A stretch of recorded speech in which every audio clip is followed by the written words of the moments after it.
don't always do it exactly like this, but I need something that's kind of visual and shows the arc of the story, and kind of, for me, I need to plot out roughly what happens in each of the chapters, so that when I sit down and write that chapter, I know the main things that have got to happen, even if I don't know exactly how people are going to say things and how it's going to pan out. Sometimes things change, because once you get to know the characters, they end up doing things that you might not have put on the original plan, but I need to have something that kind of shows the ups and downs of their journey. It was semi-autobiographical. There was definitely elements, there were elements of my own story and the last year of my life in it. So I found that quite easy to write, obviously, because I was sort of an expert on that, and even the emotions that I was feeling just went straight into the book. And with the next one, it was actually based on someone else's world. It was loosely based on a friend who's a Polish migrant who's living in London, and her story and experiences. So it was really a different one. I had to throw myself into that. And so in that case, it wasn't actually an industry in that instance. It was just a kind of world and a way of living. And for that, I learnt Polish and got to meet a whole load of Polish people and tried to understand their culture and their findings from coming to London, and just immerse myself as much as I could, because I just think if you are going to write from the perspective of someone, you really have to be in their head as much as you can. I mean, I'm not saying I completely got in the head of a Polish person, but I definitely tried.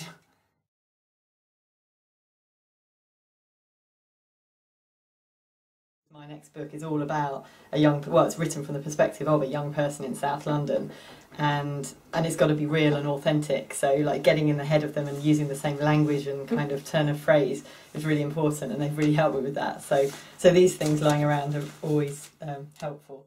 I tend to keep anything that's kind of relevant to the book. So in this case, this is a whole load of stuff from the school where I went in, and they wrote some kind of colloquial. I gave them 2 exercises where I got to keep something, and one was writing some kind of colloquial South London dialect, like a little scene, I guess, and then the other one was doing exactly the same but in the Queen's English. So it was brilliant what we got out of it. I was just really impressed with what they wrote. And then I've got a whole load of just books that are either, well, I mean, this one's just a fiction book, very good book, but these ones are all kind of relevant to the kind of youth theme. This one's like the Kids Company founder, and various very harrowing stories about young people. Kidulthood is obviously, from the film, and the riots is relevant to last year's riots, and this is about gang culture. So they're all really relevant and useful, and I dip in and out of them as I'm writing.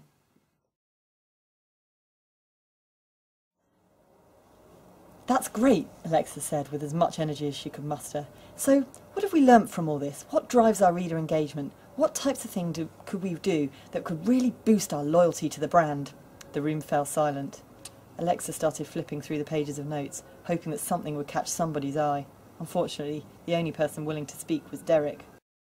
Boost their loyalty to the brand, he echoed in a squeaky voice. Drive reader engagement. What does that even mean? Alexa stood for a moment, hating her deputy editor more than ever.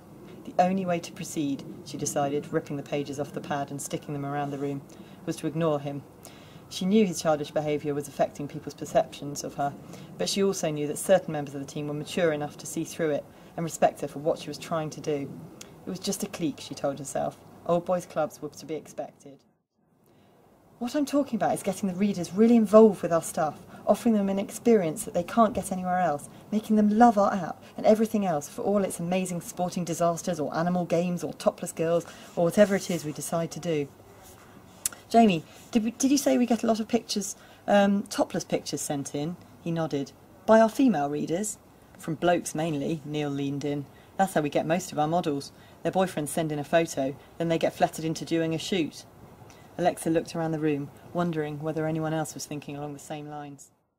There were smiles creeping up some of their faces, but nobody seemed to want to voice their thoughts. Alexa seized the opportunity. How about the My Girlfriend app, a video upload service where men can watch clips of other people's girlfriends? Biscuit looked up immediately. I'd pay for that! Fuck yeah! Louis rubbed his hands together, letting out a dirty growl. What? The only person not voicing his approval was Neil. He frowned at his colleagues. Isn't that going a bit far? I mean, you can't just let any old body upload videos of girls. Yes, you can, Louis quickly drowned out his protest. Alexa was surprised to hear the strength of support for her idea, but then remembered how things worked around here. Louis wasn't in favour of the idea because it was hers, he was backing it because it was bold and laddish and out there. Just as Marcus had appeared to stand by her side at the football match a couple of weeks ago and then reverted to his old ways when back in the office, Louis's apparent cooperation was transient. "Shut up," roared Marcus. "Don't be such a homo. You're too old for this game, mate. We're not talking about married men." Louis spat out the term like an insult. "We're talking about young blokes with girlfriends. It's a brilliant idea." "OK." Neil wasn't the type to back down without a fight. "How about we ask someone with a girlfriend?" He looked around. It quickly transpired that no one in the room had a girlfriend. "Look, I just think this thing would have to be carefully implemented," he said, although nobody was listening anymore. A discussion broke out about exactly how the app might work, whether it would require users to upload footage in order to view other people's videos, who would censor the clips, and how the breast rating system would work. Alexa started pulling flip charts off the wall, deep in her own thoughts and suddenly feeling excited. Neil was right about the careful implementation, but on the face of it, this app was a no-brainer. They already knew that 2 of their top-performing competitions last year had involved sending in readers pictures of readers' semi-naked girlfriends. Unsolicited topless photos were pouring in via the banter text line, and video was surely the next step. This app made perfect sense.